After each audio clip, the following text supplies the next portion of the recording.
Glória a Deus. Então a Bíblia nos mostra toda essa revelação e a confirmação da palavra. E aqui está dizendo exatamente isso. Então se cumpriu aquilo que havia sido profetizado através dos profetas. Lançaram sorte sobre as suas vestes. Eles queriam ficar com as vestes de Jesus. Quer dizer, toda essa profecia apontada para Jesus vai se confirmando que ele era o Messias. O que é o Messias? Messias é o Filho de Deus, o enviado de Deus. Embora os judeus, muitos judeus já aceitaram a Jesus e entenderam que Jesus Cristo é o Filho de Deus. E quando um judeu realmente é convertido, meu irmão, ele vale por muito mais crente, porque eles têm a bênção natural deles sobre eles. Eles têm a unção especial sobre eles, porque a Bíblia diz que Deus veio para eles. Deus veio para eles, mas eles não receberam. Eles não receberam. Então os judeus, eles não estão no ano de 2019. Porque o ano mudou, o calendário mudou, porque Cristo mudou. Cristo zerou o calendário. É antes de Jesus e depois de Jesus. Mas os judeus estão aguardando o Messias, porque eles não aceitaram que Jesus fosse o Salvador do mundo, primeiro por algumas questões. Por exemplo, para eles o Messias viria num palácio, seria rei que nem Herodes, esses líderes poderosos que conduziam, que estavam em palácios como Pilatos, esses homens de autoridade, eles tinham esta visão. Ele tem que vir no reino, no trono. Só que Jesus nasceu numa manjedoura. Isso eles não aceitavam. Quer dizer, mas como é que pode o Salvador do mundo vir num lugar tão simples? Mas ele veio para confundir os sábios. Ele veio para quebrar princípios. E justamente isso, então muitos deles estão aguardando o Messias. Só que quando aqueles que compreendem, entendem que ele é o Messias, eles começam a viver toda a profundidade do conhecimento, da bênção espiritual sobre eles. É algo muito poderoso. Mas como eu disse, toda a profecia se cumpre em Jesus. A Bíblia diz que Jesus é o pão vivo que desceu do céu. Quer dizer, pão é feito aonde pão? Aonde que pão é feito, irmãos? Qual que é o lugar que é feito? Vem o que na sua cabeça? Diga aí sem medo. A padaria. É no açougue que é feito pão? Belém significa casa do... Será que é coincidência isso? Perceba que a Bíblia, na íntegra, ela se confirma em Jesus. Ele é o pão vivo. Ele nasceu onde? Em Belém, na casa do pão. Aonde é que nasce pão? Na casa do pão. Toda a Bíblia aponta para Jesus. E aqueles que não tinham o poder de os receber, de o aceitá-lo, a Bíblia diz que quando os o aceitaram, então agora Deus se tornou Deus deles, que somos nós. Quer dizer, nós não éramos merecedores, Ele não veio para nós, éramos pecadores, desviados, perdidos, mas o amor de Cristo nos resgatou e nos alcançou através de Jesus. Verso 36 dizia assim: e assentados os guardavam ali, e por cima da sua cabeça puseram escrita a sua acusação: este é Jesus, o Rei dos Judeus. E foram crucificados com eles 2 outros salteadores, um à direita e o outro à esquerda. E os que passavam blasfemavam, meneando a cabeça, quer dizer, balançando a cabeça, dizendo: tu que destróis o templo, diz que em 3 dias reedificaste a ti mesmo?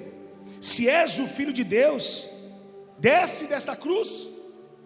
Quer dizer, aqueles que os prendiam, que os acusavam, diziam: se tu és o Filho de Deus, desce daí, salva-te a ti mesmo. Você não tem poder de sair daí. Amados, o templo demorava-se anos para ser construído. Nós enxergamos hoje lá em Jerusalém aquela muralha onde o povo encosta ali para orar, para clamar, onde os presidentes vão ali quando vão para Israel, honrando aquele muro das lamentações. Aquele muro é o que sobrou do templo de Salomão. Um templo milionário, gigantesco, que demorou anos e anos de construção. Aquele templo foi destruído. E Jesus ia pregando dizendo que o templo haveria de ser destruído e em 3 dias ele seria reerguido. O povo ficou maluco, disse: como que pode? Como é que pode o templo ser reerguido em 3 dias? Esse cara está blasfemando, está pecando, está dizendo que é Deus, que conversa essa aí é heresia. Olha que loucura. Só que Jesus não estava dizendo do templo de Salomão, Jesus estava dizendo do templo de Deus, que era Ele próprio. Jesus estava dizendo que Ele estava sendo destruído o templo, morrendo na cruz do Calvário, mas que ao 3º dia seria reerguido. Sexta-feira aqui a pastora pregou a respeito da morte de Cristo. Quem veio na sexta-feira morreu na sexta-feira junto com a palavra. Morreu para o pecado, morreu para as enfermidades, morreu para a doença. E você também morreu que não estava aqui. Eu creio em nome de Jesus, nós morremos. Mas essa foi a mensagem ministrada. Foi um grande mover, uma palavra poderosa dos céus.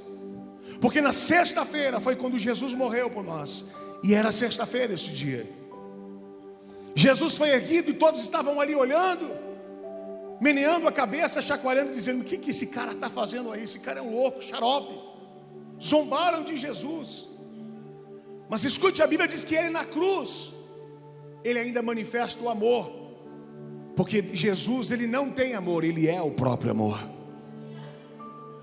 Jesus, Ele começa a receber toda a carga pecaminosa, toda a opressão é lançada sobre Jesus. Ele começa a ser pressionado por aquela opressão. Todas as doenças que haviam de existir e que não existe ainda hoje, se há alguma doença que irá existir, já estava sobre Jesus. Jesus recebeu o câncer, Jesus recebeu AIDS, Jesus recebeu lepra, recebeu todas as doenças e enfermidades existentes, possíveis e que nós não conhecemos, aquelas que a gente nem imaginava que haveria de existir, estava sobre Ele. O profeta Isaías diz: estava sobre Ele, e pelas suas pisaduras nós somos sarados, diz o Senhor. Ele estava recebendo toda esta opressão espiritual, a enfermidade, a depressão, a opressão, o câncer, a maldição. Imagina o que é aquilo que estava sobre você um dia: diabetes, pressão alta, coceira, alergia, dor no peito, qualquer doença que você imagine estava sobre Ele. E quando nós aceitamos a morte de Cristo, nós estamos aceitando um sacrifício pleno, um sacrifício completo. Preste atenção. Antes de chegar em Jesus, os sacerdotes apresentavam sacrifícios a Deus. O povo levava animais. Talvez você já viu numa encruzilhada na rua uma galinha morta. Talvez você já viu uma encruzilhada, talvez aqui não é muito comum em São Paulo esse tipo de animais, mas em outros lugares sim, em cachoeiras, bode. Animais maiores são sacrificados. Alguns rituais, até pessoas entregam fetos, crianças, completamente demoníaco. Mas o que eles estão fazendo com isso? Por que o diabo usa essas pessoas para fazer esse tipo de sacrifício? Porque o sacrifício é bíblico. Como assim, pastor? Sim, antes de Jesus o sacrifício era levado diante do sumo sacerdote. E para que o pecado pudesse ser superficialmente coberto, a Bíblia diz que era como se um pano fosse colocado sobre o pecado. Quando o povo levava sacrifícios, Deus cobria o pecado do povo para poder acessar o povo com a sua bênção. Era isso que era feito através do sacerdote. Por quê? Porque o sacrifício que era apresentado a Deus era sacrifício de animais. Era um sacrifício sujo, era um sacrifício de bois, de gados, de pombas, de animais impuros. Então o pecado era parcialmente coberto.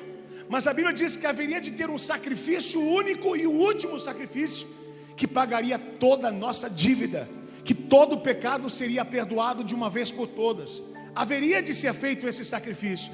Só que esse sacrifício não poderia ser feito por animais impuros. Esse sacrifício não poderia ser feito por animais que não ia perdoar de uma vez por todas, como boi, como ovelha, como gados, coisas que era entregue a Deus.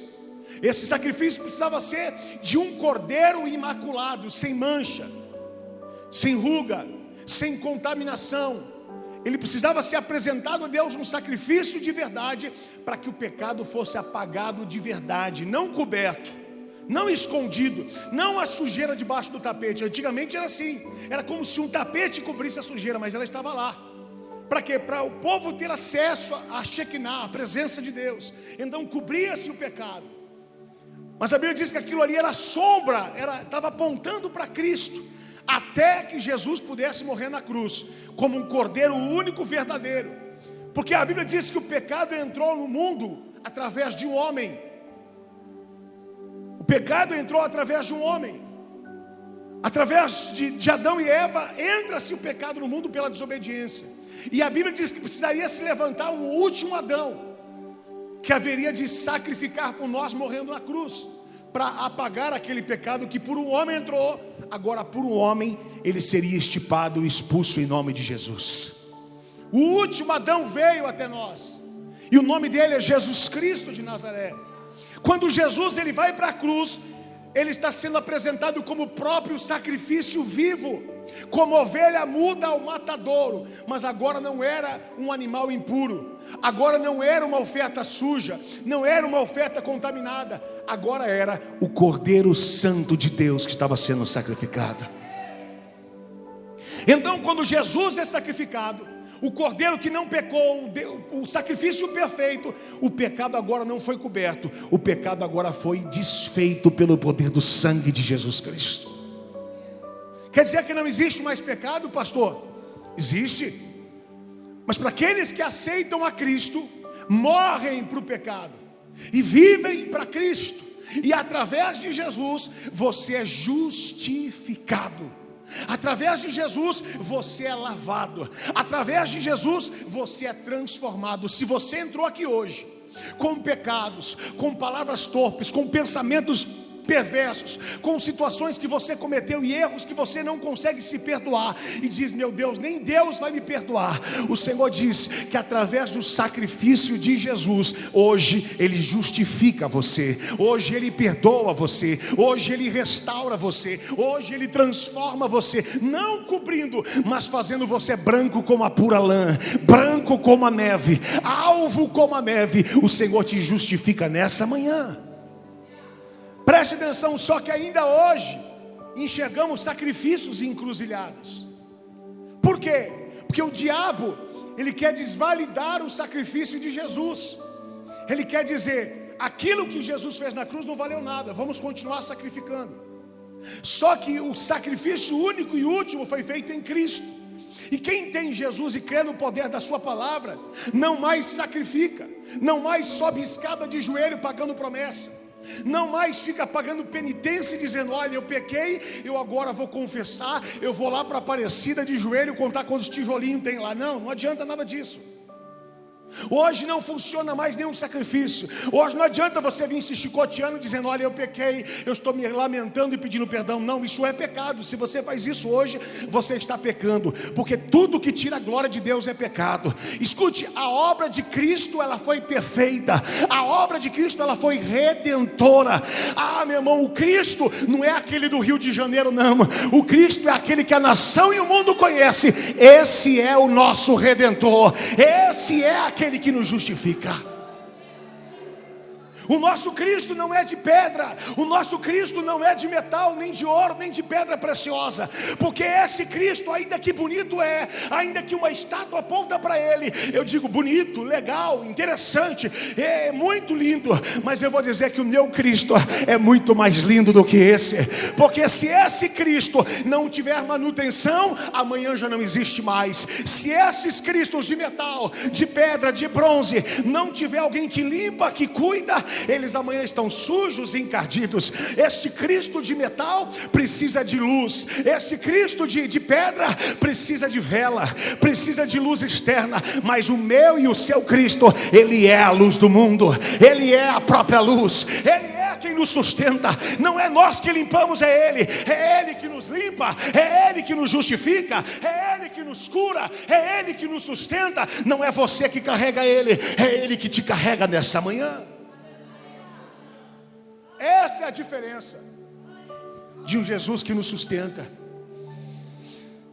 Mas quiseram fazer de tudo para desvalidar aquela obra, porque não aceitavam que Cristo, o Salvador, o Messias, haveria de morrer naquela cruz. mas mais uma profecia se cumpriu. A Bíblia diz que Cristo, ele veio pisar na cabeça da serpente, e que ele veio destruir a morte e o diabo. Pastor, a Bíblia diz, aqui no livro do Evangelho de Mateus, capítulo 27, que o Messias foi erguido sobre o Gólgota, que traduzido significa caveira. Caveira é símbolo de vida ou símbolo de morte? Uma caveira não fala, a caveira é a morte. Só que a caveira é símbolo do esqueleto do pé ou da cabeça. O meu Deus, diz a profecia, que ele veio matar o cabeça, pisar na cabeça da serpente. Ele foi erguido sobre a caveira, ele foi erguido sobre a morte, ele foi erguido sobre o Gólgota, ele foi crucificado em cima da morte, dizendo: ó morte, aonde está o teu aguilhão? Não tem poder. E a morte veio pegar, e Jesus diz: não, Pai, na tua mão eu entrego o meu espírito.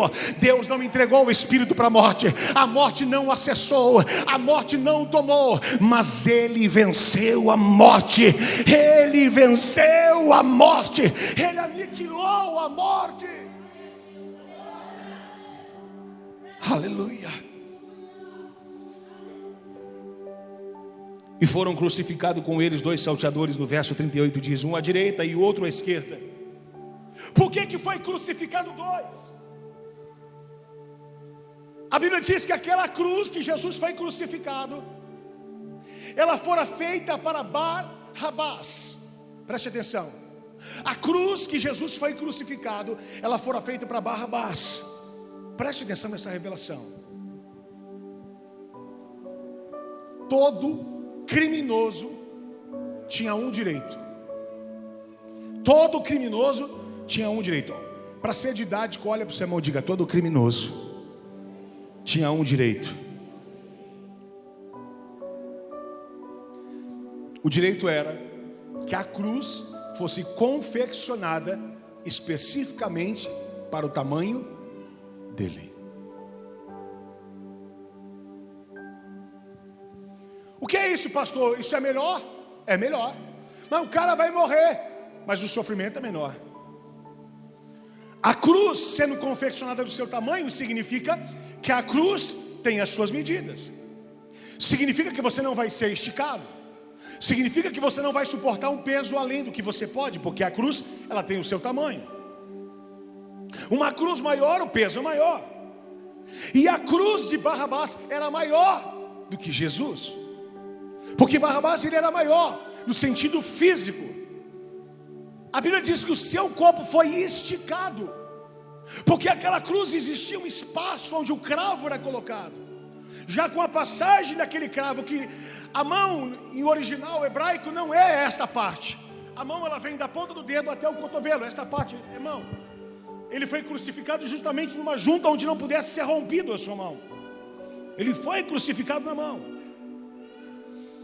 Jesus sendo crucificado, ele precisou ser esticado para que alcançasse o furo da passagem do cravo, porque não era um preguinho que nós conhecemos hoje, era um cravo rústico que já passava naquela madeira para travar a pessoa naquilo. E a morte na cruz é uma morte terrível. Se você um dia puder fazer uma experiência simples, segurar uma madeira ou ficar na posição de cruz, você vai perceber, se só amarrarem o seu braço, eu digo, se amarrarem e soltar as suas pernas, você vai ver que você vai ficar asfixiado. Porque quando o seu peso cai, você fecha o seu pulmão e você começa a sentir asfixia. Era uma morte terrível. Jesus estava ali, esticado, primeiro ele carrega aquela cruz da via dolorosa, uma cruz que era maior do que ele, que não era dele. Aquela cruz foi confeccionada para um bandido chamado Barrabás. Mas eles são levados diante de Pilatos, apresentados diante do povo e da multidão, mas a multidão o condena. A multidão diz, quando eles perguntam, Cristo ou Barrabás para ser crucificado? Para ser livre, perdão, eles dizem, libere Barrabás. Livre Barrabás. Aí o povo, Pilatos diz, mas espera aí, o que ele fez? Aquele é um bandido. Mas a Bíblia diz que Pilatos com medo do que o povo podia fazer, como muitos políticos fazem para fazer média, ele então lava as suas mãos, dizendo: eu me isento dessa responsabilidade, eu não estou crucificando, eles que estão fazendo, eu não posso fazer nada. Aí sim, a voz do povo é a voz de Deus, então vamos fazer. É isso que eles estavam dizendo. O povo então crucifica. Barrabás lava as mãos. Escute uma coisa: quando você puder dizer para alguém que ela está errada, não lave as suas mãos, não fique calado, porque é o mesmo pecado que você está cometendo. Porque pecar não é só fazer a coisa errada, pecar é deixar de fazer a coisa certa. Olha para o seu irmão e diga: não deixe de fazer a coisa certa. Aí eu estou vendo que aquela pessoa, deixa ela, não tem nada a ver com isso mesmo. Aí não vou varrer aqui, não é para mim mesmo, vamos ficar pisando nesse chão aqui. Não vou lavar o banheiro para a igreja, não é para mim mesmo. Isso é pecado. E pecado faz você ficar longe de Deus. Por isso que Cristo amou. Só que Jesus estava agora, não teve o direito de ter a cruz confeccionada para ele. Por quê? Porque Jesus não tem pecado, não tem cruz para Jesus. A cruz não é de Jesus, o pecado não é de Jesus, o pecado é nosso, é meu, é seu. Fomos nós que erramos. E o que tem a ver, pastor? Tudo. Preste atenção, a palavra Bar significa filho. Bar, Jonas, filho de Jonas. Bartimeu, quem já ouviu falar de Bartimeu? Bartimeu não é o nome dele, ele era filho de Timeu. Então toda vez que você escute falar Bar, está sendo filho.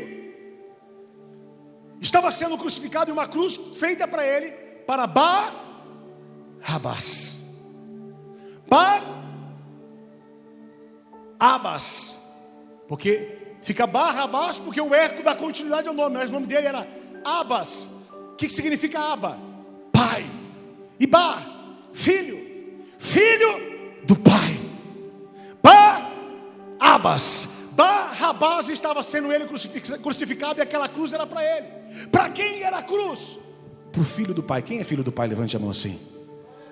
Aquela cruz era minha, aquela cruz era sua, aquela cruz era nossa. Aquela cruz não tinha o tamanho de Jesus, ela era maior, porque o nosso pecado, o nosso erro, a nossa falha é muito maior do que qualquer coisa. Mas Jesus, ele se estica, Jesus se doa, Jesus ocupa a nossa cruz, a cruz do Filho do Pai, para dizer: eu vou morrer no seu lugar, eu vou perdoar os seus pecados, eu vou sarar a sua vida, eu vou restaurar as tuas dores, eu vou transformar a tua casa através da minha morte. E hoje eu assumo a tua cruz, o pecado que você cometeu, eu vou receber por você, eu vou morrer por você. Para quê? Para apagar toda a dívida. Porque se não fizer isso, o diabo vai te acusar, o diabo vai te condenar. A Bíblia diz que Deus é juiz e Jesus é o advogado. O advogado, irmão, você já viu algum advogado assumir a sua responsabilidade? Você já viu algum advogado dizer para o réu: falar, fique tranquilo, eu vou assumir por você a sua pena? Mas eu conheço um advogado que fez isso. Eu conheço um advogado que está aqui e que fez isso por mim e por você. Por isso que o nome dele é amor. Porque quem é que dá a sua vida por amor ao outro? Quem é que se entrega a si mesmo por amor ao próximo? Se não for por amor. A Bíblia diz que Deus amou o mundo de tal maneira, João 3,16, que deu o seu Filho unigênito para todo aquele que nele crê. Quem crê em Jesus, levante a mão. Tem a vida eterna, diz o Senhor dos exércitos. O Senhor deu o seu Filho. O advogado diz: não, eu vou morrer por ele. A cruz é dele, a pena é dele, a dívida é dele, mas eu vou assumir por eles. Jesus vai na cruz. O povo começa a marcar um cenário para dizer: mas espera aí, desce daí. E eu disse que havia um bandido à direita e outro à esquerda. Por quê, pastor? Porque dois bandidos 2 erros, problemas iguais, falhas iguais. Esses bandidos representam a igreja de Cristo. Somos nós, um povo que errou, um povo que falhou, que veio do mundo. Algumas pessoas dizem: você fez tanta coisa errada, agora você vai para a igreja. É aqui mesmo que Jesus quer te curar, em nome de Jesus. Aqui é o hospital onde cura bandidos. Não para você permanecer como está, mas para você se arrepender e viver a vida nova de Cristo sobre você. A direita e a esquerda representam-se os 2 caminhos. Qual o caminho, pastor? 2: o caminho da salvação e o caminho da perdição. Representa-se o livre-arbítrio, a escolha, a decisão é sua. É você quem escolhe. Jesus está no meio dizendo: a distância é a mesma. Quando Jesus está no meio, Ele está dando oportunidade iguais. Ele está dizendo: eu não estou fazendo acepção de pessoas. Nesta manhã, Jesus está dizendo: eu não faço acepção de pessoas. Nesta manhã, Jesus está dizendo: a distância, a oportunidade é a mesma para aquele que quer ser transformado nesta manhã. Eu estou aqui para perdoar os seus pecados. Eu estou aqui para salvar a sua vida. Mas um dos bandidos olha para Jesus e diz: que palhaçada é essa? Se tu é Cristo, se tu é rei, se tu és filho de Deus, desce daí. Tu não tem poder de salvar nem a ti, quanto mais a nós. O outro bandido, igual no mesmo erro, diz: cala a sua boca. Nós que erramos, nós que falhamos, nós que pecamos. Ele não fez nada e você está aí falando.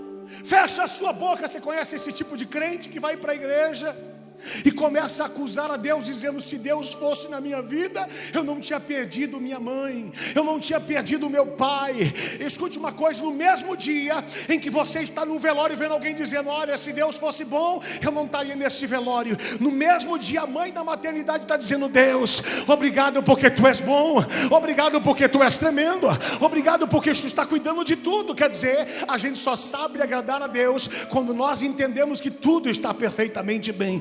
Escute, Deus é Deus na hora da morte, Deus é Deus na hora da vida, Deus é Deus na luta, Deus é Deus na vitória. Mas nós sabemos atribuir a Deus a culpa quando nós erramos. Um dos bandidos disse: Senhor, ele não sabe nem o que ele está falando, nós que erramos. Deixa eu te pedir uma coisa. A oportunidade é a mesma. Lembra-te de mim quando entrares no paraíso. O outro bandido era aquele crente cristão, servo, que vai para a igreja e que fala: se Deus fosse na minha vida, eu não tinha contas, eu não tinha dívidas. Se fosse Deus, eu não estava passando por essa luta. Se Ele fosse Deus, eu não passava por essa adversidade. Enquanto o outro está na luta, está dizendo: Senhor, lembra-te de mim quando tu entrares no paraíso.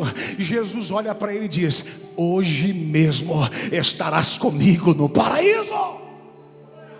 Aí eu te pergunto: ele tinha pecado, ele tinha erro igual ao outro.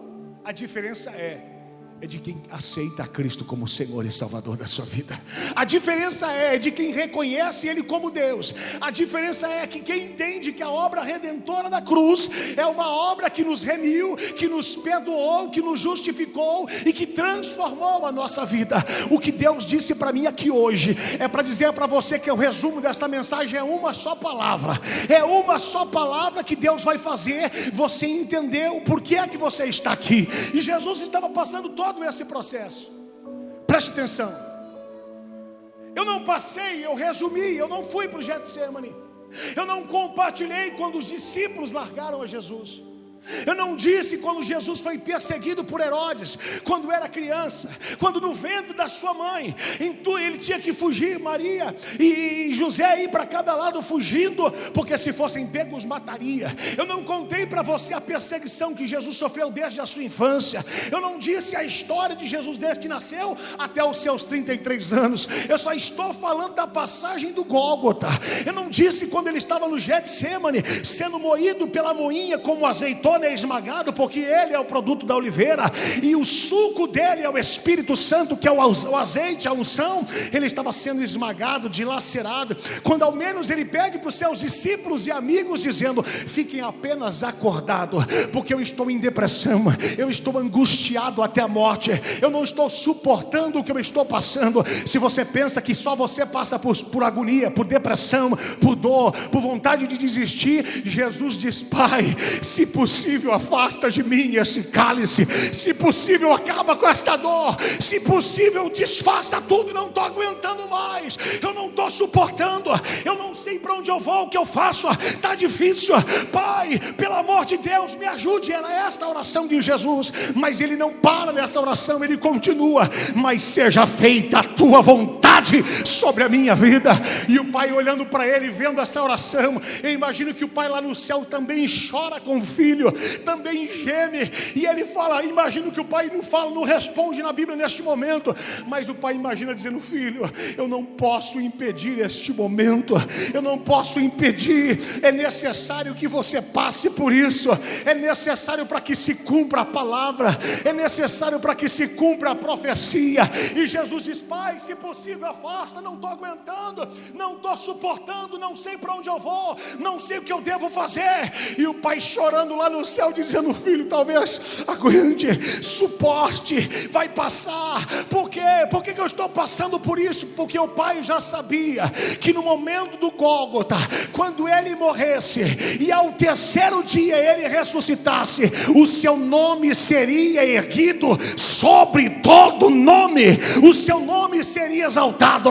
Deus está dizendo: a luta que você está passando é para te exaltar, é para te honrar, é para manifestar o milagre. Se você crê, levante a sua mão, diga: eu creio, eu recebo a palavra de Deus. Olha para o seu irmão, diga assim: você não está entendendo, mas é necessário para você ser exaltado. Quem aqui já usou um sapato que machucou para o seu pé? Levanta a mão bem alto. Meu Deus, 100%. Até os recém-nascidos fiz assim. Levanta a mão bem alto quem já machucou o pé. Agora me diz uma coisa: quando você tira o sapato, o que acontece? Como é que você faz? 1, 2, 3 e... ai, que alívio. É quando você está cansado, que cansaço, aí você entra debaixo daquele chuveiro, liga o chuveiro. É bom, não, moço? Você só sente esse prazer porque você passou pela dor. Só é exaltado quem um dia foi humilhado. Só sente o prazer, o alívio, quem um dia foi sobrecarregado. Só sente a cura quem um dia foi doente. Só sabe o que é vencer quem passou lutas e provas. É bom vencer? É bom vencer, irmãos? Só vence quem tem luta. Só vence quem passa a prova. Jesus podia não estar entendendo como filho, porque filho é assim, às vezes não entende. Filho, mãe, eu quero nadar ali na piscina, no rio. O pai fala: você não vai, e ponto final. Aí o filho fica muito feliz. Muito obrigado, pai. Muito obrigado, mãe, porque eu sou muito grato. É assim que fica o filho? O filho fica como?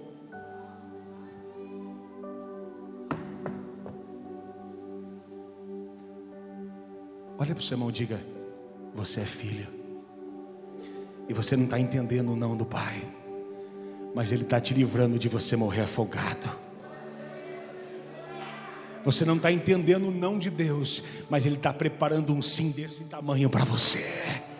Você não está entendendo a luta que você está passando, mas Ele está dizendo: eu sou o Pai, eu sei o que é melhor para você. Pai, se possível afasta de mim esse cálice. O pai diz: não, tu vai ficar aí, porque depois dessa luta vai vir a vitória, vai vir o milagre, vai vir a exaltação. Aleluias! Depois da luta, vem a vitória. Você pode dar um glória a Deus aí, maluco aí, irmãos? É que eu estou com vergonha do meu visitante aqui que eu convidei. Deixa ele saber que você é doido, irmão, por Jesus. Quando você vai para o estádio de futebol, você não tem vergonha de quem está do seu lado. Eu lembro que eu estava lá na torcida, né? Estava lá eu na torcida do São Paulo, claro, um time. Viu que o meu cunhado falou, né? Que ele vai assistir a vitória do São Paulo hoje. São Paulo, né, é tremendo, né, irmão? São Paulo, ele escreveu para os Coríntios, você sabe que é tremendo. Na Bíblia é forte demais. São Paulo foi o apóstolo Paulo. Quem conheceu o apóstolo Paulo? É conhecido como São Paulo na Bíblia, lemos? São Mateus, São Paulo. Se Coríntios fosse bom, ele tinha um, né? Ele pelo menos pregava para alguém, mas só tem uma cidade de Coríntios aqui, irmãos, que era só Jesus Cristo. Não, mas vamos falar de libertação, outro culto, depois a gente fala. Eu estou brincando, viu, irmão? Você que é corintiano, você é uma bênção. Eu sei que Jesus vai te libertar um dia, em nome de Jesus.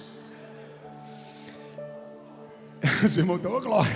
Você está colocando fogo, batendo fogo, irmão. Cuidado com o corintiano, irmãos.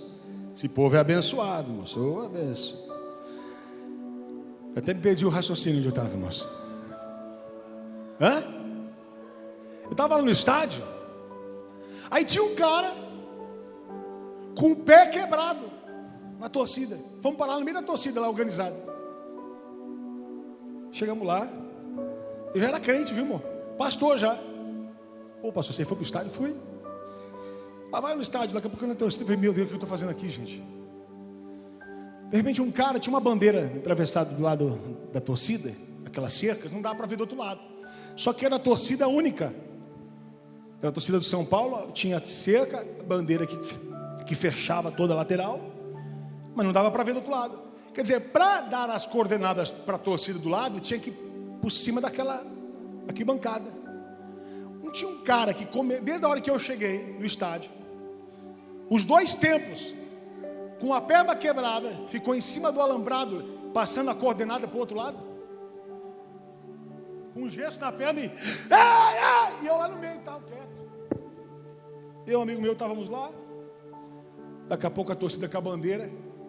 Aí o cara via que estava mais ou menos, não estava gritando muito, pegava a bandeira e começava a dar bandeirada na gente. Você não vai gritar, não! Para todo mundo. Eu falei, mas grita, mano, pelo amor de Deus. Tem que gritar. Daqui a pouco os caras, um cheiro de CC miserável. Um fedor. Você imagina o estádio de futebol, o pessoal suando. Um sol. Aquele povo cheirando, que eu vou dizer uma coisa, irmão, misericórdia. Daqui a pouco levanta o braço e começa a abraçar um outro. Falei, vai me abraçar, vai me abraçar. Me abraçou e encaixei logo do sovaco do cara. Bem grande, ele pegou. E não pula para ver. E lá vai ela. Que coisa linda. Ela é demais, mas é uma emoção da vida.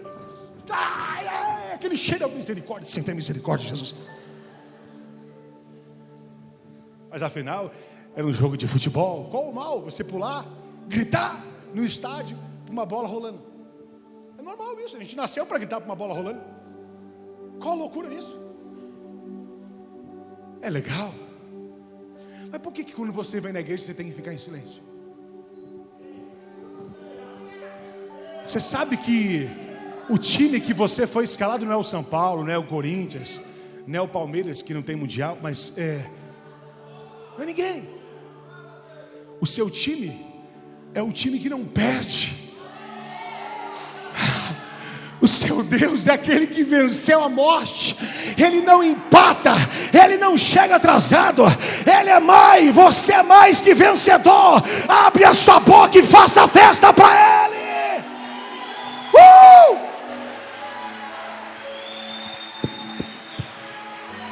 É dia de festa. Alabassore mandara shela mandaragai. Aleluia. Peraí que você vai fazer festa. Aí você olha para o irmão do lado e fala, aquela cara, olha aquela cara, aquele sorriso bem simpático. A paz do Senhor, irmão. Fala para o seu irmão, Jesus te ama.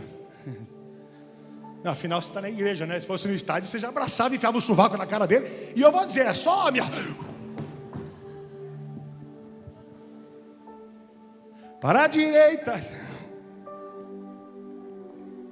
para trás. Para que essa palhaçada, pastor? Porque aqui você não tem chance de perder. Aqui o seu time não perde. Aqui você não vai vencer. Você já é mais que vencedor. Você já venceu. Você já venceu. Você já venceu. Pastor, o cara é um pecador. Eu já andei com muito cara pecador, viu, irmão? Porque eu também era, né? Pecador é um profissional, né? Um jogador profissional, um jogador. Pecador é um profissional. Porque quem peca, peca de vez em quando. Mas quem é pecador, ele já tem um currículo, né? Eu sou um pecador profissional. Anda com os pecadores, xingar palavrão. Mas vamos para a igreja hoje? Aí chega na igreja. Vai ser aqui na porta.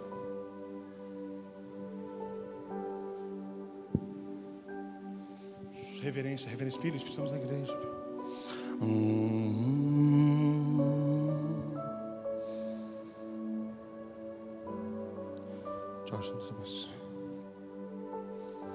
Vamos lá, vamos beber, vamos arrebentar. Que conversa é essa? O meu Deus não está preso aqui não, irmão. Quando a reunião acabar, o seu Jesus não vai ficar crucificado aqui não. Ele vai junto com você para a sua casa. Ele vai entrar no seu trabalho junto com você. Quando você for jogar bola com seus filhos, Ele vai estar do seu lado, conduzindo, brincando com você. Porque o seu Deus não é um carrasco, Ele é teu amigo, Ele é teu pai. Ele anda com você. Você não precisa dizer: pai, dá licença para eu poder sentar no sofá daqui desta residência poderosa e maravilhosa. Tem gente que é assim, né? O grandioso Deus que está lá nos céus e sentado no trono. Deus fala: peraí, você é meu filho ou você é quem que entrou aqui hoje? Ele é teu pai ou ele é alguém que você não conhece? Por isso você trata assim? Não é que ele é autoridade. É assim que você trata seu pai. Imagina meus filhos entrando: pai, eu poderia, por favor, encarecidamente abrir a geladeira e pegar um leite? Eu vou pensar, eu vou falar: filho, se você pode ou não. Você sabe o que é dispensa? O que é dispensa? O que faz na dispensa? Guarda o que na dispensa?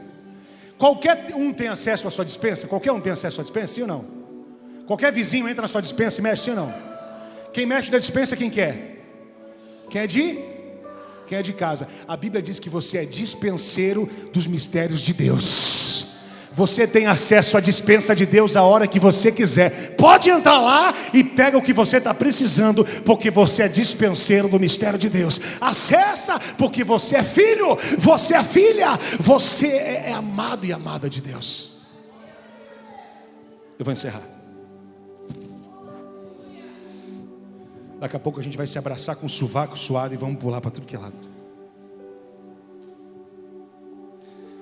Tudo isso aconteceu para quando Jesus, no último instante, Ele dá um grito e diz: Elohim, Elohim, lama sabachthani. Deus meu, por que me desamparaste? Alguém fala isso porque está se sentindo abraçado, porque está se sentindo junto, ou porque está se sentindo sozinho? Deus meu, por que me desamparaste? Alguém já teve a sensação que parece que Deus desamparou você? Quando você sente isso, é porque o milagre de Deus está chegando sobre a sua vida. Aí Jesus dá o último grito, e é esse grito que vai se findar essa mensagem hoje.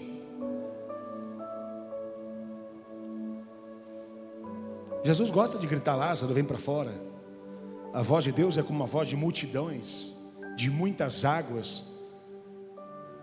E tem gente que acha que Deus fala baixinho, só assim. Deus fala assim, Deus está aqui nessa manhã. Deus, Ele fala assim também. Deus, Ele usa multiforme graça. Ele é Deus. Você não precisa nem ouvir, que às vezes você sente a presença dEle dentro de você. Mas o último grito de Deus, e o que Ele cumpre na minha e na sua vida hoje é: Jesus estava indo para a cruz, para viver hoje o dia de Páscoa.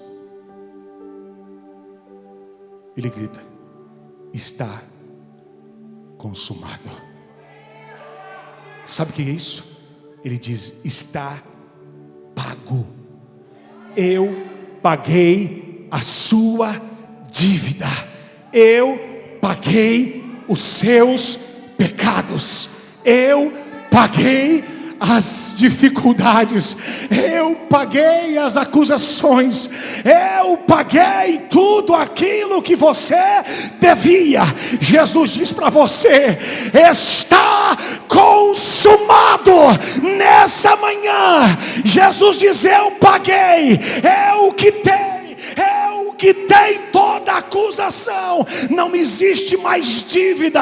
Pela morte da cruz, Ele quita toda a dívida que você tinha e diz: você não deve mais nada. Você não deve mais nada. O diabo vier falar, tu vai dizer: está consumado, está pago, está pago. O Senhor pagou por você. Olha para o seu irmão, por favor, queridos. Aplauda ele, aplauda esse Deus em nome de Jesus.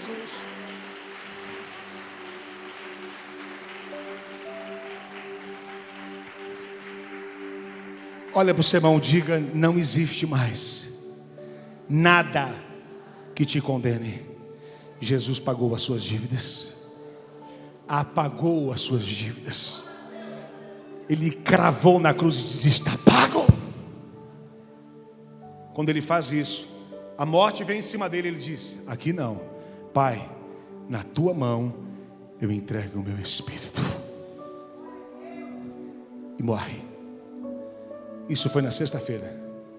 Que dia que é hoje? Domingo de manhã, Páscoa. As mulheres foram para o túmulo. Eu vou lá ver Jesus. Cadê Jesus? Cadê o meu mestre? Ele morreu, ele morreu. Ele disse que ia ressuscitar no terceiro dia. Cadê ele?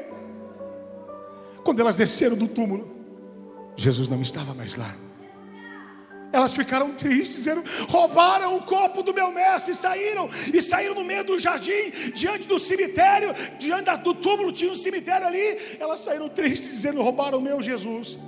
Mas de repente, o Rabone, o mestre, o Jesus, o Messias, era o terceiro dia. E como ele tinha dito, ao terceiro dia ele ia reerguer o templo que havia sido destruído. O templo estava de pé, mas o seu corpo não era o mesmo, era um corpo glorificado. A mulher olhou para ele e começou dizendo para ele, achando que ele era um dos coveiros, disse: o que fizeram com meu mestre? O que fizeram com meu Jesus? E Jesus só olhando para elas. E Jesus disse: fique tranquila. E você começou a falar com elas. Quando elas, ouvindo a voz dele, ele conheceu e disse: Rabone, mestre, é o Senhor está vivo. Jesus está dizendo: eu estou aqui nesta manhã, eu estou aqui nesta manhã, eu estou aqui nesta manhã, porque eu vivo, porque eu vivo, porque eu vivo, porque eu vivo. Receba o abraço dele, receba o amor dele, receba a cura, a glória, o poder, a vitória dele sobre a sua vida. Aleluia. Com seus olhos fechados agora, por favor, feche os seus olhos. O louvor pode subir aqui. O Senhor diz para você: quantas vezes nós passamos coisas que não entendemos, quantas vezes nós passamos provas que nós não compreendemos, e até clamamos ao Deus, ao Pai, dizendo: Pai, o Senhor se esqueceu de mim, Pai, o Senhor me abandonou. E o Pai não responde, porque é necessário você passar por isso. E você não escuta a voz do Pai, e você se sente sozinha. Você se sente sozinho. Você entrou aqui nessa manhã, talvez você olha para tantas lutas que você tem passado, e você diz: mas meu Deus, faz anos que eu passei por isso, meu Deus, parece que não acaba. Jesus está dizendo: hoje vai consumar todo o peso, hoje vai se quitar toda a dívida, hoje Ele vai acabar com a dor, hoje Ele vai acabar com o sofrimento, hoje Deus vai começar um ciclo novo, hoje Deus vai ressuscitar os teus sonhos nessa manhã. Enquanto você entrou aqui para procurar no túmulo, enquanto você entrou aqui para procurar na cova, enquanto você entrou aqui para procurar em algum lugar que havia se perdido, Jesus manda dizer: não, para de olhar para baixo. A sua promessa não está mais embaixo, a sua promessa está em cima. A sua promessa, ela vive. A sua promessa está de pé. A sua promessa ressuscitou.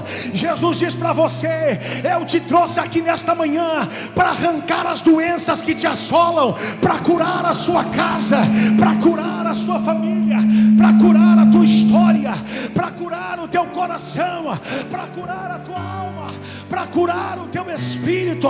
O Senhor te trouxe aqui hoje para dizer: hoje é manhã de ressurreição de Deus sobre a minha e a sua história. Talvez você não entende muitas coisas, talvez você não compreende as dores, a confusão na tua casa, brigas. Eu vou dizer: o diabo tem reinado na tua casa, mas hoje Jesus vai entrar lá. Hoje Jesus vai entrar lá e Ele vai pôr a morte para fora, a depressão para fora, a doença para fora. Não tenha vergonha, não tenha medo de falar alto, não. Se no estádio você grita, se no show você grita, pode gritar para Jesus, pode glorificar a Jesus, pode bendizer a Ele. Receba a tua cura, receba o teu milagre, receba o perdão pelos erros que você cometeu. Ele tem um tempo novo, Ele tem um tempo novo sobre você. Você é livre, você é livre. Você está à mesma distância. Ou você escolhe acusar a Jesus, ou você diz: Senhor, lembra de mim, lembra de mim. E Jesus vai dizer: hoje mesmo estarás comigo no paraíso. Hoje mesmo a festa vai ser na tua casa. Hoje mesmo tudo vai mudar.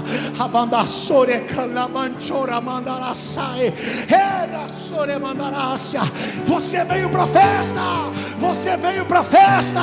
Ele vive, Ele ressuscitou, Ele ressuscitou, e o véu do templo se rasgou. Você tem acesso, você pode entrar, você pode abraçá-lo.